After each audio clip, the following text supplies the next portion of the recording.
Dum dum dum. Woo! Dum dum dum. How do I work the cameraman feature? That's kind of It looks interesting. amazing. And then it's really wide, so you can see the clothes over there. Okay, let's go. Scoot over a little bit. What? You have clothes in your house? That's Oh my crazy. gosh! I'm telling you, I I'm avoid that done with this problem house. by never going home.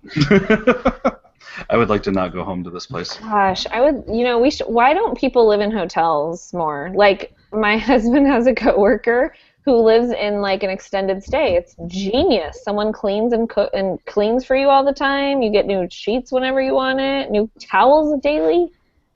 Or you could get a maid. Oh, I Or wish. a butler. I wish. All right. Sam. I have the book right here. I will give you Kuros-like product placement. Treat you like the royalty that is George Kuros. All right. We are on air right now, by the way. So this will be shared on YouTube. Just in case you're wondering. David Terry, are you there?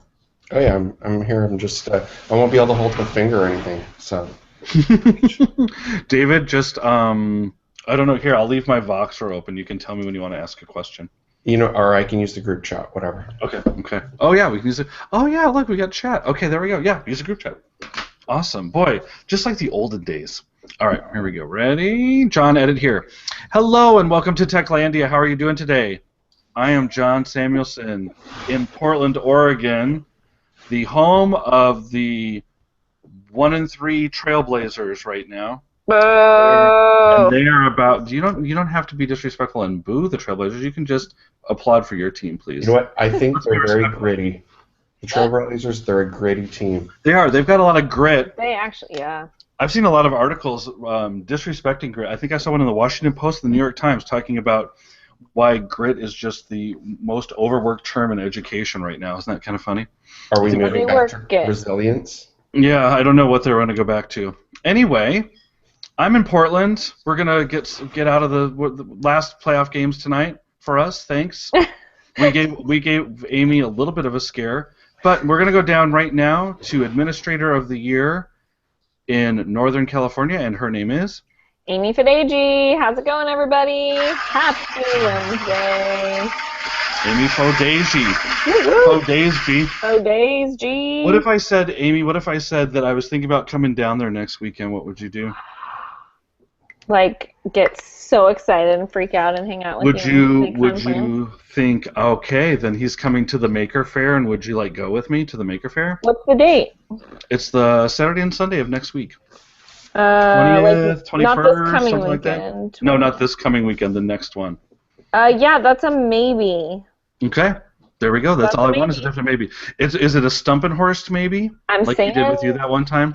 There's a chance. Remember when Stumpenhorst blew you off completely?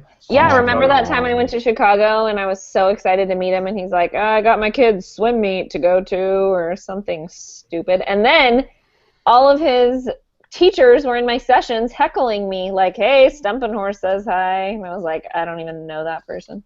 He has power like that. He has cult-like power in the city of Naperville.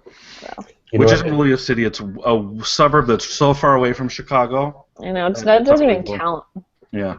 Well, looks like we have Quiz Grader in the house. Let's take it down to SoCal and take it to the handsome, dashing George Clooney of EdTech. And his name is? David Terrio. Doesn't rhyme with stereo. No, it doesn't rhyme with stereo. No, it doesn't rhyme with stereo. Okay. I was just thinking about Stumpenhorst. Remember, Amy, that Josh is a gentle hugger, and he was scared. Of the running jump hug. Yeah. Yeah. That's all. Josh he's just a little gentle. Yeah, he shares that with Kurt Reese. That was the most disappointing running jump hug of my life, and one that I actually mourn probably too frequently. What, one with Kurt Reese? Yeah. No, that's not the first person that Kurt Reese has disappointed, and it won't be the last. That's for sure. I was going to say, Fadasia, you're putting in on the Facebook, you're putting in Kurt Reese-like work ethic. You're up till 3:30 in the morning. What are you doing? Whatever. What do administrators do until 3:30 in the morning besides count their money? Oh, so funny. But don't boom. Wait, I forgot my. Okay, go ahead. Gosh. Oh wait, do we still have sound effects in Google Hangout? Uh oh. Wait for it. Wait for Oh, it. wait for it. Oh, baby. We're going to go old school tonight, Sam. Come to mama. Oh, there it is. Okay, got it. Here it is. No, wait, wrong one. No. Right here. Oh, I love that. Why does a Blab do that? You know what Blab needs to do besides add sound effects? Work. Oh, true. Right. That would be That is good. a great song, by the way. Okay, so what were you doing until 3:30 in the morning? Well, I was just like tired of every interaction that I had yesterday, starting with, "Hey, did you get my email?" And I feel really bad because people email me like needing support on different things or just FYIs, and I just have not been at my desk or at my computer in like 5 days. So I took my inbox from $3.99 to $46. Very good. I like that. It's currently at 114, so let's not talk about it. David is now texting. I love Google Hangout. Maybe we need to go back to Google Hangouts on air.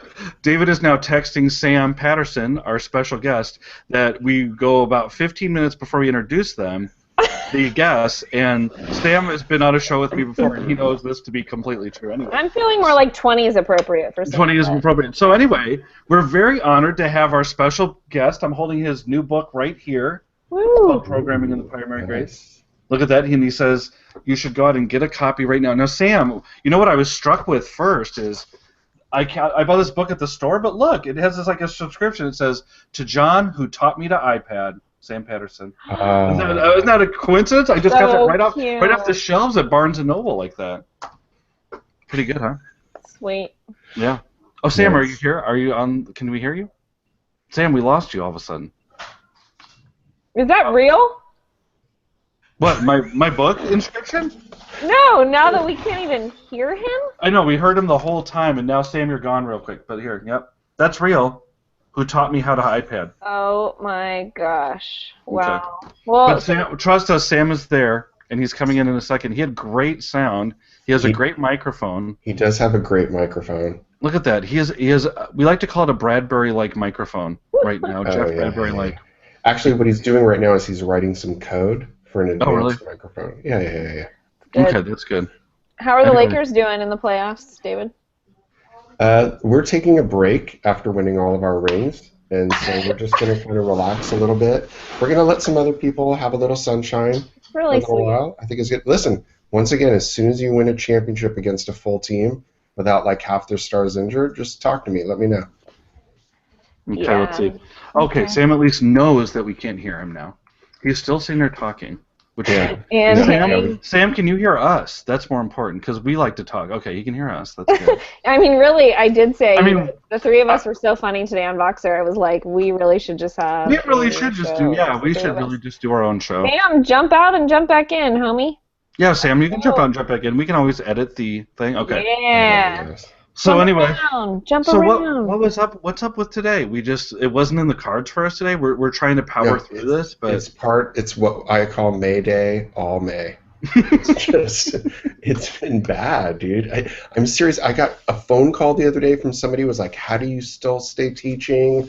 And people are snipping at each other, and it's not good. People are. So I had to share with my staff, and I.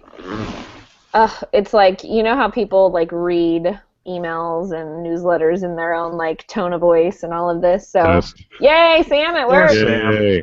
Anyway, okay, hold on, Sam. I need to talk for like 10 more minutes and then we can talk to you. So, anyway, I had to tell my staff, like, hey, guys, like, let's do a quick, like, check on our gossip and our attitudes because it's so hard to not get run down and just like, ooh, it's rough this time of year, right? And I could tell that everyone made such a huge effort to just be happy and mindful and look out for each other last week. It was just like such a whole different vibe on campus. It was great. Might have been because I was gone for a couple days. I don't know, but Amy and John, I would like you to figure out how every district could keep all teachers from sending out emails after 10 p.m. I think if we just stop, like no more late night emails would really help everybody. So how are you feeling about the fact that I sent a lot out like from midnight to 3 a.m. last night? Yeah, but they're not angry. Oh, that's just so you can see them first. Okay, ready? Yeah. John, edit here. Sam Patterson. How are you doing today, Sam Patterson? Great crowd. I'm doing well, John. That's good. All right, so we're going to talk about your book. Hey, I know that book. Did you see that inscription? Did you sign all of them like that? Do you personally inscribe all of them to good friends like me? Well, no, they all say to John, who taught me how to iPad. It was really awkward, but I convinced the publisher it was a good idea. Okay, that's good. I like that. I like that a lot. So anyway, and I just ran into Sam, and we were down at the Raspberry Pi Academy, which was a ton of fun. And Sam was in the first Pi Academy. I was in the second Pi Academy because I was out of the. Once I saw how cool everything was going, I thought that it looked awesome. And all of my expectations were met and exceeded. So it was really a lot of fun. So it was cool. And Sam even took us to some swanky place for breakfast, and it was really awesome. Yes, the poolside inn. The poolside inn. I know. I had Eggs fancy. Benedict. Did you know that? I love that. Okay, well, we I should had share Eggs Eggs Benedict if you come down for Maker Faire. Okay, that You could make it. Oh, that means dishes and grocery stores, Well, and I'm You not know, a last fan of year, either. or maybe the year before at Maker Faire was when they unveiled Pancake Bot. So maybe there'll be like a Benedict Bot. Oh, wow. Well, that is good. like Brian Briggs loves the pancake bot. All right, so Sam, tell us what kind of inspired you. Now, we used to do a podcast way back in the day, and you're still doing the podcast, aren't you? To your credit, you have put up with the hashtag diva that is Jeff Bradbury from TeacherCast, correct? You know, Jeff and I have talked to so many people together. It's just a good time. It is a good, and you learn a lot. You learn a lot from talking to all the different people, and that's totally. one thing I miss. Is I miss not talking. Jeff knows such a different cohort of people than I do, and I just feel like doing the two podcasts, I really kind of grew and was like, wow, that's some really cool stuff that's going on. So, what inspired you to write the book and just be like, okay, you know what, I'm going to write a book, and this is something that needs to be addressed in the elementary, primary grades? Well, you know, a lot of it comes down to responding to what people respond to. When I got into EdTech, I was working as a high school English teacher, and it was difficult and fulfilling work, and I did a lot of work to try to figure out how to do it better and figured out new tools and all of this. And the audience for that was always fairly specialized, because if you're not a high school English teacher or somebody else who works on writing with high school kids, there's not a lot there that's universal. But when I started working as an elementary technology specialist and really got to take that same sensibility for supporting student empowerment and creative self-expression into general studies in an elementary class under the guise of technology, suddenly the writing I was doing was accessible to a much wider audience. And I was lucky enough that Edutopia published a piece about coding in kindergarten where I described some of the games we play with robots. And the publisher actually reached out to me and said, hey, have you ever thought about writing a book about this? You should send us an outline. So, you know, I just did what they said. And I'm like, okay, sure, I'll write a book about that. But then it took me, you know, 8 months from the point that they said, hey, you should write a book about that, for me to know that, you know, I knew enough to actually get it done. Yeah, there are. I mean, I was like, Sam Patterson is writing a book, and I thought, I knew him way back when, before he was a published author like that. Were you a published author before that? I mean, I knew you back in the days of Waka. Right. Well, you know, Waka's still around here. Oh. He's around too. Right. I'm actually a little nervous because he was just over there, but whatever. I have the picture of you at Waka from when we were down. Your school is super nice, by the way, and thanks for taking us on the tour of your makerspace, because it was awesome. You should see Sam's lab, Fideji. If you get a chance, you should go down and see it. What's the name of your school, Sam? Gideon Hausner Jewish Day School. Nice. Yeah, and we've got a 2-room makerspace that we converted from old school 24-seat PC lounge into a really nice, collaborative, flexible space. Yeah, it's a super fun piece of work, to be sure.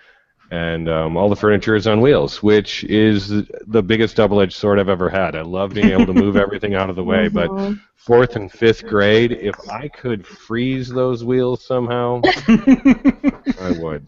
Oh gosh. All right, so Sam, I guess the big question is, all right, we're teachers, we're primary teachers. We don't know coding. We don't know hardly anything. We're elementary teachers, Amy, right? We're kind of not. We're not like David Terrio, where We're like nothing. Yeah, we're like nothing. We're like ABCs and count to 10. Yeah, oh my goodness, this is not true, right? The elementary teachers I know are super smart and really dedicated to teaching, although sometimes they get intimidated by new stuff because they don't know it. And most elementary teachers like knowing what they're doing, and that's one of the great advantages to teaching, like, first through fifth grade, is you can know what you're doing most of the time because you've successfully been in college, and a lot of what we cover in fifth grade is in college. But as a high school English teacher, I was always trying to find new texts and doing a lot of what I didn't quite know what I was doing just to keep things interesting. And when I started working with elementary students, there was a lot of it that I didn't know what I was doing, so I was learning all the time. But when I bring programming in, the good news is the teachers don't actually have to know anything about programming for it to be an incredibly useful part of the class. It's, in a lot of ways, I try to help teachers think about programming just as a mode of learning. Because if you have, for example, like a Chromebook in your class, then instead of finishing your writer's workshop activity where you first make a storyboard on, a graphic organizer of, these 4 scenes in a story, instead of finishing that by making a paper book, you could finish that by going into Scratch Junior on your Chromebook and programming the 4-scene story. And it's just as valid a way to construct and share that text, but what the kids are doing actually requires something cognitively different than completing a book. And it's not more or less valid, it's just different. So really, programming is another whole column on the learning menu in the primary grades that gets kids working with content but thinking differently about it. That's really a good thing that you said there. I saw a teacher in our district tweet out today that she was doing kind of that with Scratch, and she's having some kids program their book reports in Scratch, and that's kind of what she was going through. And I was like, all we did when we came in there, my teammate Nicole Carter and I, is we went in and we just kind of got the kids signed up and introduced them to Scratch, did the first lesson, and now that's where this teacher has taken it to. All of a sudden, I was like, wow, that's really awesome. I'm coming over to see that, and I want to see some of these projects then, Well, one of the exciting things about Scratch and other programming language, visual programming languages like that, is you can ask students to create models of things in motion, right? In the past, we've been limited to cutting out pieces of construction paper or creating a slide of, this is what a cell looks like. Well, with Scratch, you can have all of the parts of the cell, and then you can have them interact with each other, and you can even have them explain what they each do. And one of the things that my 6th grade colleague does is when they're learning about the states of matter, gas, solid, plasma, whatever. I don't know how detailed they get, honestly. But they create a video game style interface where you press the gas button and all of the molecules on the stage spread out and slow down. And when you press the solid button, they all compact into a relatively restricted space and vibrate quickly. So they're explaining that they understand how molecules behave in these different states by modeling exactly what they do in those different states. So platforms like Scratch and Scratch Junior can be great ways to just do modeling. I was looking at Tinkercad yesterday with some teachers, and we were talking about 3D printing, but then we spent a lot of time talking about what can you do with a 3D modeling software, even if you don't bother to print it out. And we were talking about science models, we were talking about,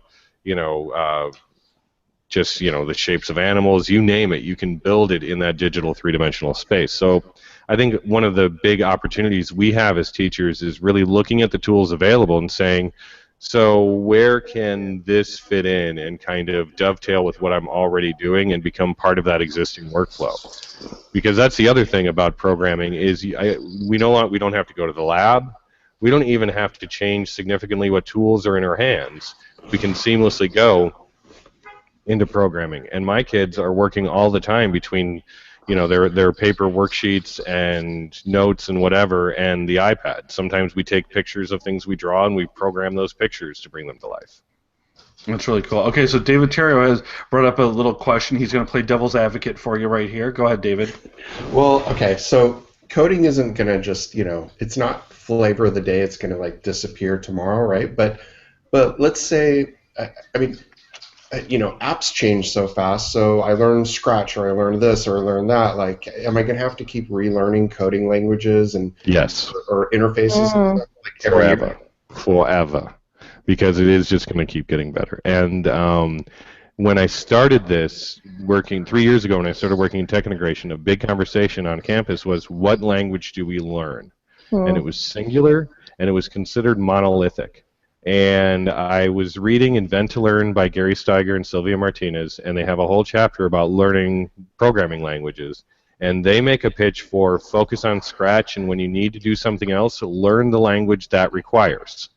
It's a pretty simple approach, and it's completely valid because Scratch is a complete programming language, and you can do amazing things in it. But at the same time, as soon as I want to use a Raspberry Pi, Scratch is just one of the many options that are instantly available. So the challenge that we're faced with as technology teachers is helping our students and teachers that we work with be ready to engage these new interfaces. But if I'm, for example, classroom teacher in primary, if I do something like Learn Scratch Junior, I can milk that from here until the end of time. It is a free app. It is available on Kindle Fire, Chromebooks, and iPads, and Android. They're working really hard to make it uber accessible, and it is brilliant. It allows students who can't yet read to create complex, coded, scripted interactions. And the reason it's so valuable is when we take students that are pre-readers and we try to get them ready to read, we do it by having them engage in sequencing and understanding the logical relationship between things. And coding does that. Even if they're just doing like an hour of code style puzzle solving programming activity, it's building fundamental literacy skills. But if we take, for example, Scratch Junior, and we put an activity where they have to program letters down to write their name or form one of the sight words, then we're actually doubling up on literacy because we're doing the overt literacy in they're working with the letters and they're coding them to put them into position, and we're doing a covert literacy because the cognitive work they're doing is actually developing the neural pathways they need to be successful readers. Awesome. Go ahead, David, follow up. Yeah, so, okay, so one, my wife can use this in her transitional kindergarten class, right, Sam? Yes, the challenge with TK and Scratch Junior is motor coordination. Okay. Because they can't click and hold on screens as well. But that's good for them to develop. It is. And if you're there to support them when they need to, like, delete a character, they can generally handle most of it. Okay, and then two other follow-up, and then I'll back away from here. One, is it easier to learn languages once you've learned one? And number two is, what have you found that in a teacher who's brand new to this, right?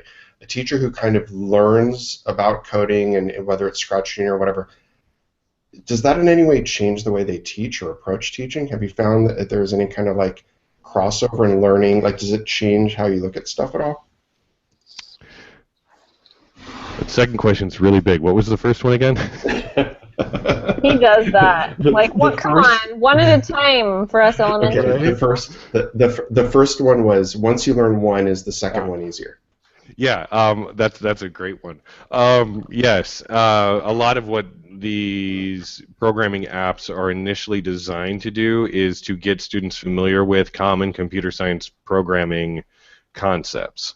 Okay. So, I have mapped out kind of a sequence of programming in my first through, well, actually, it does go through K through fifth grade that gets my kids ready to go into Scratch. And there's so many things that are visually similar to that I can actually jump from one app to another, from iPad to robot to Chromebook, and to, kind of back and forth all the way up. So my kids don't get too tuned into one singular language, but at the same time, they're all very visually similar. If they're a visual program like Scratch, things like Tinker, Blockly, they all have color-coded families of commands. The commands are all fairly similar. Some will have different specialized blocks, but there's a lot of transferable understanding. And the app developers do that on purpose. They try to make it as accessible as possible so that you have things that are familiar from one to the other. Cool. And as far as does programming change how you teach, I think that it really can. I know that it has changed parts of how some of my coworkers teach and use things. What I believe is that when we're programming in class, we do, especially if we approach it like we're all going to learn this together, and you empower your students to figure things out, I do something that I call under-instruct. And if the students need 3 commands to get the central task done for the day, I give them 1, and I tell them what the other things they need to do are, but not how to do them. And I make sure that they can find them in this app, and I tell them to talk to their neighbors and figure it out, and as they figure things out, they talk to each other. And it's really important because the main reason I use programming is to get my kids to talk to each other and share devices as well as information. In addition to under-instruct, I under-deploy devices. So I have plenty of iPads to go one-to-one. A lot of the time, we share. And why do we share? Because I want them talking to each other, right? It should be, a noise-filled classroom. We're solving problems. We're figuring this out. And you empower the students to do that, and it changes the knowledge economy in the classroom because I'm not making them pay attention to me and telling them everything to do. Knowledge economy. And you want to change that knowledge economy. It goes back to when, grad school, learning about the Freire model of, the pedagogy of the oppressed and empowering through education, right? And trying to get away from that banking model. Well, the banking model has some serious infrastructure behind it that goes back to the printing press, right? We have one. And if I'm going to prep for class and I've got one mimeograph machine, that means I might have 2 hours a week that I can run off the handouts for all of my class. So, of course, I'm going to plan those down super tight. And we're going to do my activities because there are no other activities. We can't just make up new worksheets in the middle of class. But now we've reached the point where we have infinity machines in the students' hands. So why are we still requiring a level of control that was mainly driven by the fact that the means of production was limited to 2 hours a week, right? So I think that when teachers do something like they bring programming in and then they couple that with a desire to empower their students and really acknowledge what the students know and put them in a situation where they can discover things that are valuable to themselves and their peers, I think it can completely change the dynamics of a classroom. But that's bigger than programming, right? That's using that tech as an opportunity to really expand classroom community. I think Amy was talking about knowledge economy and her acceptance speech at the Administrator of the Year Award, weren't you, Amy? Well, that was actually about 140 characters that I got to say, so I don't think I fit in. Those words exactly. An acceptance tweet. I like that. I like the community. Yeah, it was an acceptance tweet. Acceptance tweet. Tweet or something like that. They called it. It was cute, actually. It made you be really succinct. So. Anyway. Or extinct. Yeah, that too, probably. Well, you know what? The thing I like, Sam, is that the funny thing is, and it's good to hear somebody else say that because this is the exact thing I did today at the end of the day when I did a first grade lesson with Adobe Voice, and then we had enough iPads for the entire class. Woohoo! Teachers like getting ready for it, and she's like, okay, and I said, all right, well, they're going to partner up. I'm like, and she's like, we're not going to use all of them, and I said, nope, we're not going to use all of them.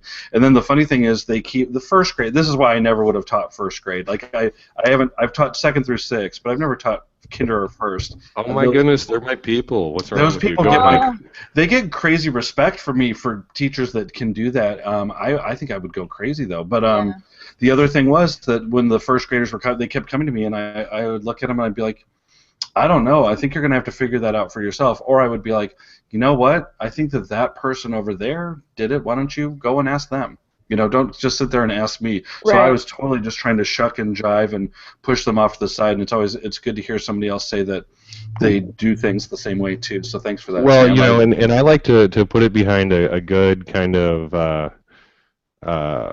firewall of intention in that all of my tech lessons have a lot of communication and social skills goals built into them. Mm-hmm. It's how I got into kindergarten. When I came here, the job was just first through fifth grade, and I shoehorned my way into kindergarten social skills. Right? I'm like, we will do social skills. I will put 4 of your kids on one robot, and they will share until they cry, and they will all be smarter for it. They will like it.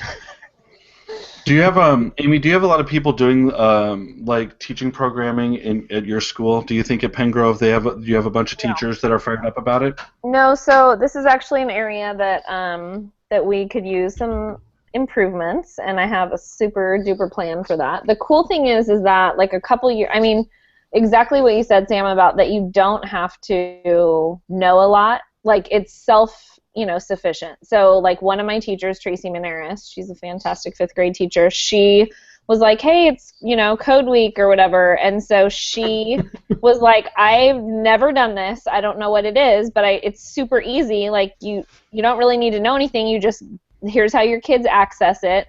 So we had, I think like most of our teachers participated. And so when you participate, you're entered into all these raffles. Well, guess what Tracy's class won? Have I told you guys this before? No. What did she win? They won a Skype call with Bill Gates. Oh my gosh. So Bill Skyping with Bill Gates. It was so epic. Cool. Bill Gates Skyped with the 5th graders at Pen Grove, and it was so cool. Like, here's this teacher who knows nothing about this, but she thought it would be cool for her kids, and she tried it, and she got other teachers on board. Like, obviously that's not going to, like, happen all the time. But the whole, like, coding and programming and robotics and engineering, like, we're behind where I'd like us to be at Pen Grove, and it's just, like, our plates are so full. You guys know this, right?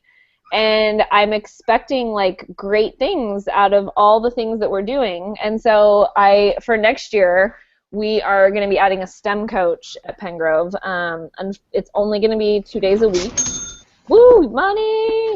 But I just need, like, we're getting a new math adoption, and we have, new one-to-one iPads, and so, like, there's teachers that need help in all these areas, and I just want my STEM coach to really focus on, like, that engineering design strand that goes through in GSS, and just have, like, one person who's holding, like, what's the one thing we want all of our kids to try? Like, I don't want it to be too crazy. I don't want to buy a ton of, bazillion things, but Ramsey Musalam is actually going to probably have a little STEM camp at Pen Grove this summer. We just brought back the Edufamous gong for the Ramsey Musalam drop. Right, YOLO.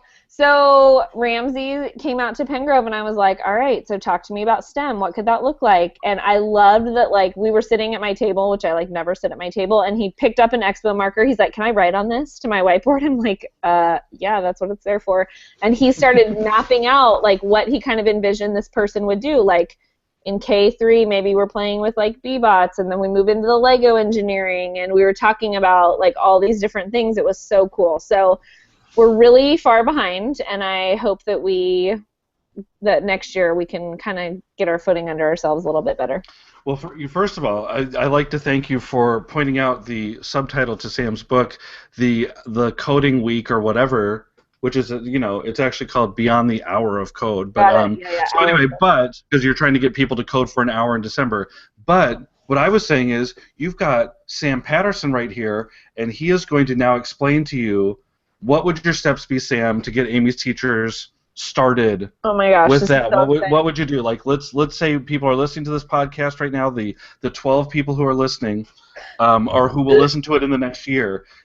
how would you So tell? what do I want to say to Peggy George? That's right. Right, that's right. Yes. So Peggy Yes. George will listen to this 12 times, and then maybe, I don't know who else would listen to it. Maybe I mean, Kurt, Simon Miller's if busy I right told now. him, yeah, if I told Kurt that we made fun of him, he might listen. Craig Right. Yen might, because I did see him down so Craig Yen said he needs to catch up. So maybe Craig too. Craig, Yeah, get it Craig and together. Peggy. Okay, So, Sam, what do I do with my STEM coach? This person's on campus 2 days a week. We're K6. What do we do? Well, Sam's going to get your teacher started first. Forget your Right. STEM. The first thing you do is you figure out what all of your teachers' crazy hobbies are and hidden talents. Right, because what you do in your STEM and makerspace I'm taking needs notes. to be fed off of your teachers' crazy hobbies and hidden talents. Okay. Because what you want to do first with them is something they already know how to do, and you want to help them bring that to the kids. The first thing we bought here was a bunch of sewing machines because we were doing a play, and we found out that a number of the kids had some sewing experience, so we kind of went in that direction. It also helped that they came to me and they're like, "Can we get sewing machines?" I'm like, "Oh, hell yeah." Because sewing machines are mad maker, right? And I think that a lot of teachers feel kind of alienated from STEM and maker because the emphasis is so high tech a lot of time. Yeah. And when you're looking to build a community of innovation and design on campus, you want to start from a place where, just like I was saying earlier about the kids, how you want to give the kids opportunities to showcase their talent and energies so the rest of the kids like them. Teachers, same thing, right? We want them to be trying new things all the time, but if we can also put them dead in their wheelhouse sometimes, here's something you know how to do, right? That's awesome, right? Because you're going to have a teacher who's going to be totally psyched to lead some sort of photography, something or other, undoubtedly, right? Other teachers might know how to sew, knit, etc. And these can all be foundations for interesting projects and things to do. But until you really find and acknowledge that, you can't really farm it. So that's where I would start, is really knowing what else your teachers can do. Like, great, you work every day here as a music teacher. What else can you do? Got it. I think Amy knows that, right? Yeah.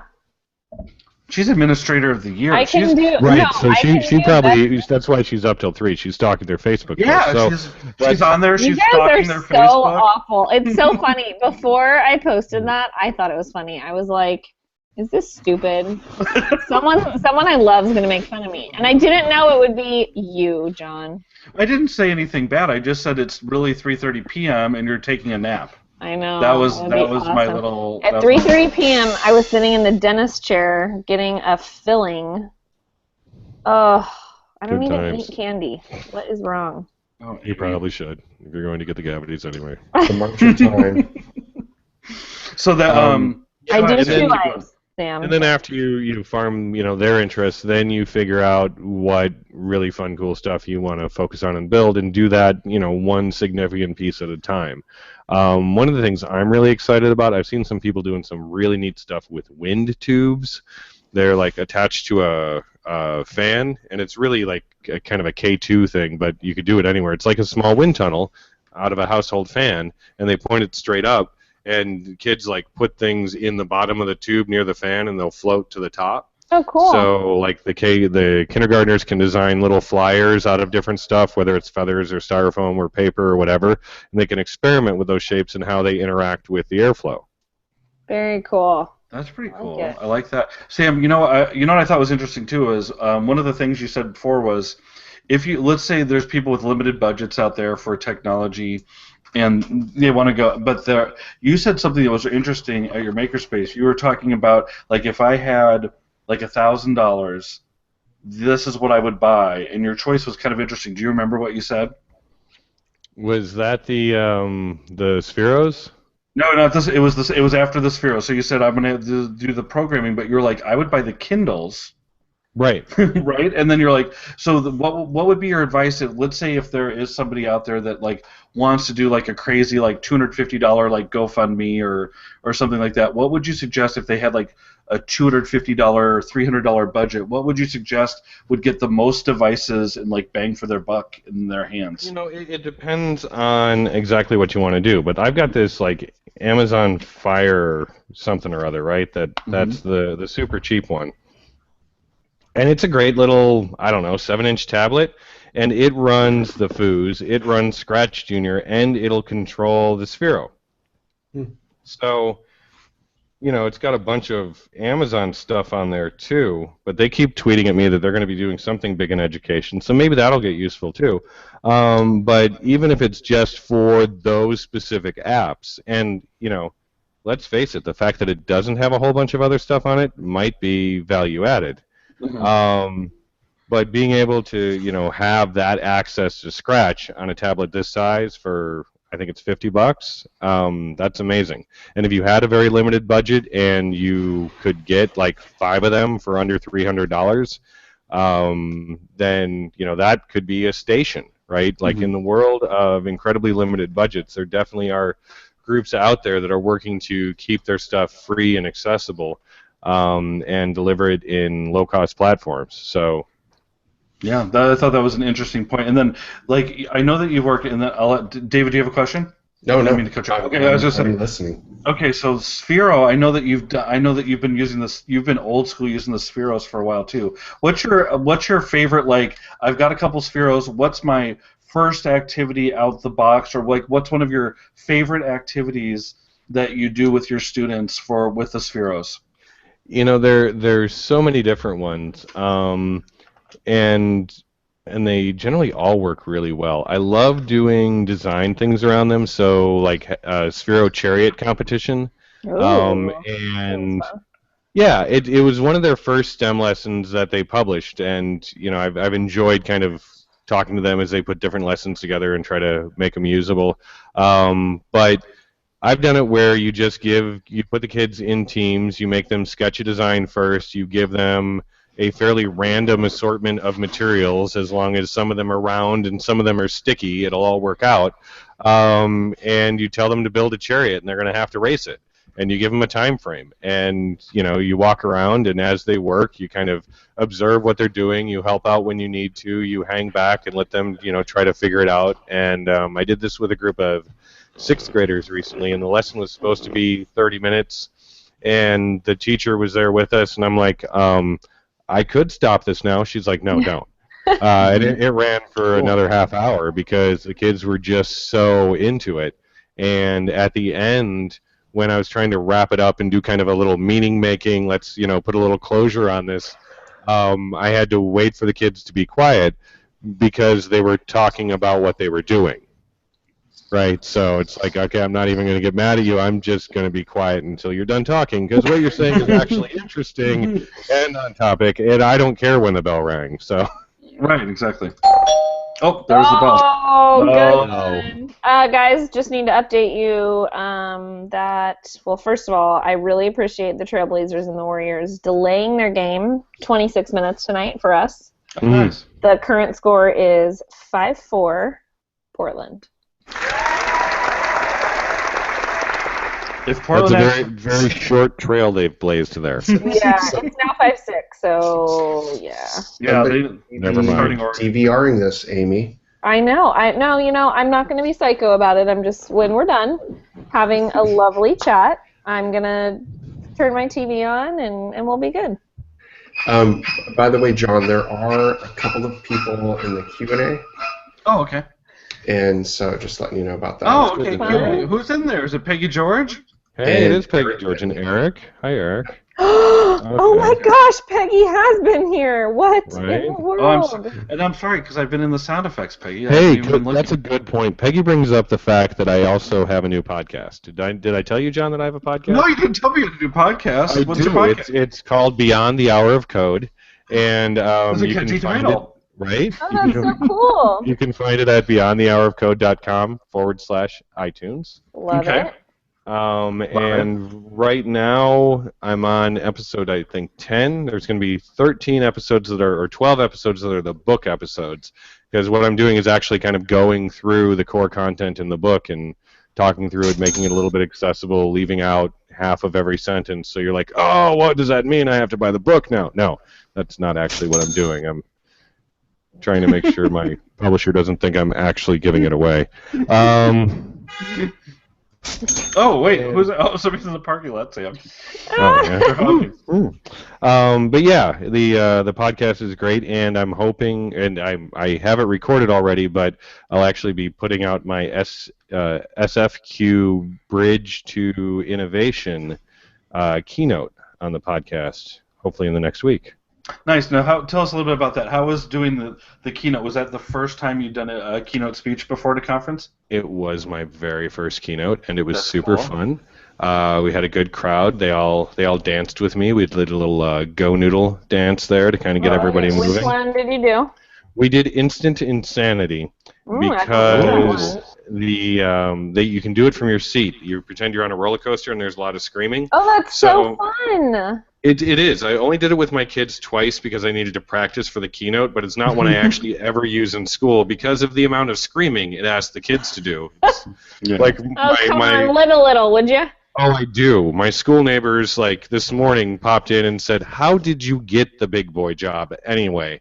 So, you know. But it was a really fun keynote. I talked a lot about the power of fun in the classroom and how important it is for students to be learning in a situation that they're able to enjoy and have fun in, and how that connects to all of our physiological needs for, you know, good, calm spaces and the ability to learn from others. Did you go to the EQ Schools conference? Which one? The Roni Habib's EQ Schools conference? No, I didn't. Had you famous gone for Roni Habib? Oh my gosh! Well, a couple of my teachers went, and they definitely enjoyed some of those things that you're talking about with the whole fun and mindfulness and how can you learn when you're not connected with what's going on. And right. So, Instant Insanity. I am doing that tomorrow. Yeah. That's not like popsicle. My hands are high, my feet are low, and this is how I popsicle. That's a good one too. David has a question from the Q&A. Go ahead, David. Cue it up. Yeah. So Eric asked, how can students publish their games to the public? Like, what's the best way of once they've done something or created something that they can share it out? Well, if he's talking about Scratch Junior, that hits the Achilles heel of the entire ecosystem. Because... Oh, wait, hold on. That was this one, sorry. That is not... There you go. I'm so off on my Google Hangout sound effects. Yeah, that makes me sad, John, but we don't have to talk about it. Okay. So... The challenge with designing apps for little kids is you can't design connectivity into them because then you have to design accounts in. And they were trying to create something without accounts. So far, I can share programs locally via AirDrop, and I can email programs directly to another address. But you can't share publicly embedded like you can with a Scratch game because Scratch has all of the accounts and everything built into it. So as a teacher, I use AirDrop and email as my tools to disseminate starter programs for like lesson design and that kind of thing, and I use AirDrop to collect the work from the kids. So I have copies of it. If I want to share that, I can screencast it. Once it's, once I've got it, I can just do a screen share and do that. But yeah. I wish that it was easier to share their programs publicly, but I get why I can't. Mm-hmm. That's interesting. I didn't know that, but that's good to know. And I think that there's something to be said about not making the accounts. Yeah. Oh no, it's super nice to be able to just roll David. In and. David's just kicking back. Oh. David. Right? Oh my gosh. I could have a hammock back here. I'm gonna. Oh, a hammock. Speaking of a hammock, okay. I read what is that? What are you gonna show me? Robot Man. It's beautiful. I read an amazing blog post by my good friend Tony Sinanis today, and no, he gets the gong, the edufamous gong. Oh wait, I was just. Hello? I just thought him and San Filippo didn't do anything apart, so I was doing First Go of Crickets. all, it's San That's my cricket. Filippo, and second of all, the cricket is so annoying. There was one in my office last week, and it's all. I was like, am I in Wisconsin? This It's is still there. horrible. It's still there. Anyway, okay, Tony wrote this amazing blog. Tony Sinanis, New York's #1 principal. And anyway, it's about a hammock, and it's this like analogy that a second grader came up with, and it's an amazing piece. I'll look at while you guys are talking like smart things that I can't really pay attention to very well. I'll look up his blog post for us all. Oh, I know. Boy, just leave us hanging on that one. Right? Okay. It was an analogy by a second grader that I can't remember. No, I wasn't saying. No, I remember the analogy. I don't want to spoil it for you. You guys are lame. I just It's don't the lack remember of his sleep. blog URL. Thank you very It's much. the lack of sleep, Sam. You know what? She was up till 3:30. I saw it on Facebook. You Sam? I'm gonna come kick your butt in Portland. Sam, Yes. speaking of Amy, are there parts of your book that are in bold to let you know which parts to read, or little side notes, or pictures, or Or like- is there an Lots of audio- interactive is there an text audio features. version? There's a click here to listen button, so Perfect. All right. Well, can you tell me what to highlight? Okay, the blog is leadingmotivatedlearners.blogspot.com. Okay. Hit it up, Leading Motivated Learners. You Okay. will love the hammock analogy. I'm not going to tell it to you. Is this one of those ones, though, where you administrators, like, pass this blog post around, and then you think it's great, and then we as teachers, like, doing the real work in the trenches, just think, oh my gosh, epic fail. Is that one of those? leading know. motivated learners. Read it Yeah. and let me know. Yeah, Leading Motivated Learners. Read it and Okay. let me know. Okay. I haven't seen it passed around, and you know what? If you were to write an amazing teacher blog post, I would pass it around. You are so crazy. If people didn't know how much we loved each other, I will freaking fight you. I will cut you, John Samuelson. Wait, I like how Amy thinks that everybody reads blog posts. Yeah, well, yours are like 30 pages long, so for crying out loud, can you? Oh my gosh, I have a great idea. Could you do like a Fidegi summary every time you blog? Okay, so I created a this is Sam. I created a shorter blog called ideafm.org that's just short posts. None of them are long because Sam told me, I said, Sam, what's something I could improve about my blog? And he said, well, sometimes they're a little long. Well, and by sometimes, I mean every single one. Dude, they have about 500 words in them. I mean, they're not a tweet, but they're not that long. Yes, I can only hang for 140 characters. I'm just kidding. 500 words, that's short. Yeah, I know. Can you tweet me the link later? I already tweeted to you. I said my May dream is that Amy Fidegi starts reading my blog so she doesn't have to ask me how to make warrior gifts. So good. That was an amazing gif, by the way, I have to say. There we go. Guys, are we about done here? We are about done. Sam, I was just going to ask you, so what do you think is on the horizon next for you? By the way, how do people contact you? If they heard about your amazing keynote, how would they contact you and be like, hey, we need this guy for another amazing keynote? How would they do that? You can go to the van down by the river and knock on the door. Ding, ding, ding, ding, I'm here to see Sam. If that doesn't That was work, horrible. you can find me on Twitter at SAMPATUE, and you can also find me through my blog, mypaperlessclassroom.com, as well as my new website, beyondthehourofcode.com. Nice. What did you use to make the website, by the way? Did you just use an old WordPress like Bradbury wants you to? You know, it was based on WordPress, and we got some sort of super fancy moving environment detecting flashbang kind of thingy, and it has pictures that come in and out and pretty backgrounds, and it's pretty much the best looking site I've ever been a part of. So I just try not to break it. Nice. Okay, that's good. It. Did Bradbury make it for you? No, he did. He actually did very little. He helped me out a lot on the technical back end. You can Oh, scratch yeah. that if you need to. Yeah. But as far as what it looked like, I got some help from David Saunders and some help from Jeff. But it was a lot of, okay, Sam, you go over there and get that done, and let us know when you've got it. They made me do my work. That's cool. No gong for David Saunders. I'm sorry. Right? Oh my gosh! I'm gonna take away this responsibility from you. Actually, I was I'm gonna watching say, the Warriors game, involved in Techlandia, and I can still tell when you're lacking on your sounds. Well, no, I was actually going to say when you said David Saunders, like you're talking David Terrio's people now. That's like his language right there. That was going to be my comment. Well, that's cool. And then tell us about, are we still doing TeacherCast? Is it going? Yeah, Tech Educator Podcast is going strong. Every Sunday night, we talked to Casey Bell this week about the power of Google Draw. And fun. that's always a good conversation to have because, it's one of those tools that will just keep on giving, and you can always come up with new ideas for it.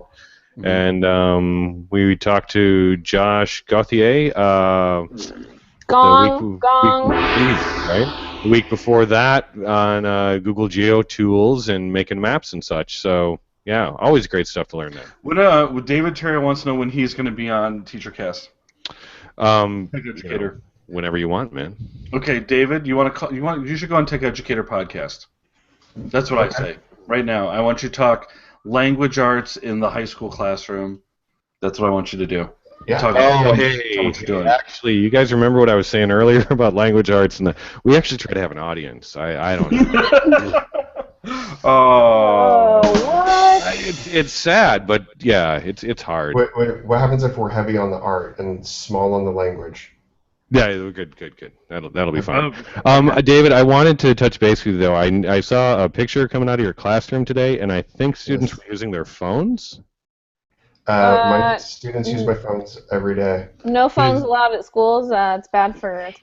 Right, David, because there's bottles of colored liquid that I have to assume were liquor because you're a high school teacher, and they were like underlit through what I believe were phones, and there seems like a couple of violations there.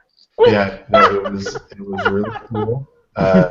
Little water bottles, and kids filled them up a little bit with water and a lot with oil, and they mixed some food coloring in, and then they dropped Alka-Seltzer, and they put their cell phone with a little flashlight, and they looked like lava lamps. We turned off all the lights, and the kids were spellbound.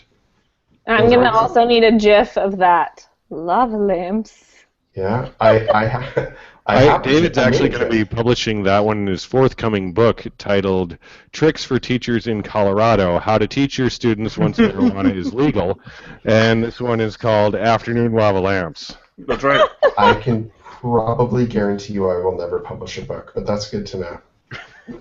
You know what? It's funny. You should publish a book. Yeah, right? You should publish a book. You know what? Here's what happened. I went to, what's the big bookstore in Portland, John? Powell's Books. I went there. They had an educational book section. It had probably 1,000 books in there, and there was nobody by there. And I was like, wow, how many of these books are people never going to look at? And so listen. Kurt Rees and Mr. Amadon went right to the education. They were comparing which ones they've read. Listen, I love books. I'm just saying, a lot of people don't read, right, Amy? And so I tweet stuff, and I take pictures of stuff, and I put stuff on a blog, and my stuff's out there. It's all good. If you, I will read your work, David. You are like my. No, I think you made it pretty clear you wouldn't. You're like, send me the link to your shortest blog.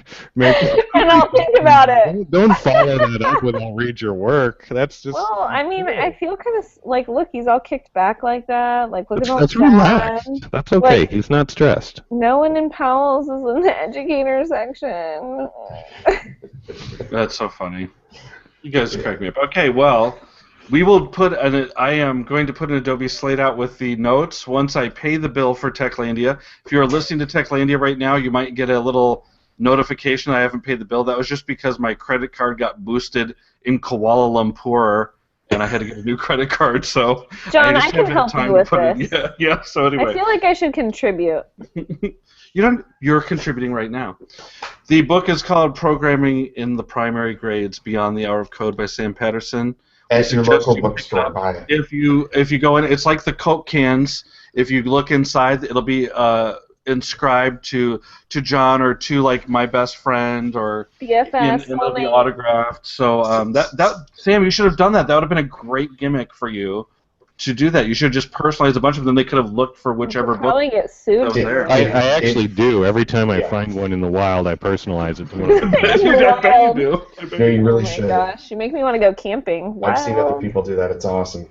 Well, Right. Sam, thanks so much for coming on here. We appreciate you Thanks for and having being me. Super patient fun. with the technical difficulties. And if Blab's not working, I might come back to Google Hangouts now. Maybe we'll just keep flip-flopping until we find something that really works. You know what I'm saying? I hear Amy, ya. do you have any last words besides Go Warriors? Go Warriors. Well, the updated score is 2019 Trailblazers, so this is exciting. My final words are just that it's a really crazy time of year for everyone, and just a good reminder to all of us that kids feel the energy that we're creating in our campuses and in our classrooms, and so stay positive, like stop freaking out about grades, like just make them up, it's fine, just relax everyone. Just make them up. Make 'em up. And yeah, we're good to go. It's the best time of the year, you know? Like, it's a time to reflect on how much learning has happened on our campuses and in our spaces, and so everyone just have fun, do some insanity, whatever, on Go Noodle, you know. Stay positive, love your life. Yeah, keep Every- it real. Full Every- time. Every admin out there, please buy some donuts or something tomorrow. Bring them into the staff lounge. Show your love. Same department chairs or just teachers. Everybody, I want everybody to bring in donuts tomorrow. Tomorrow's Donut Day, officially, it's happening. I'm going to tweet it out. Donut Day. Donut Day. Okay, there it is. You thought it was All right. Thursday, but it's Donut Day. That's right. And we will catch you on On the flip side. See you, everybody.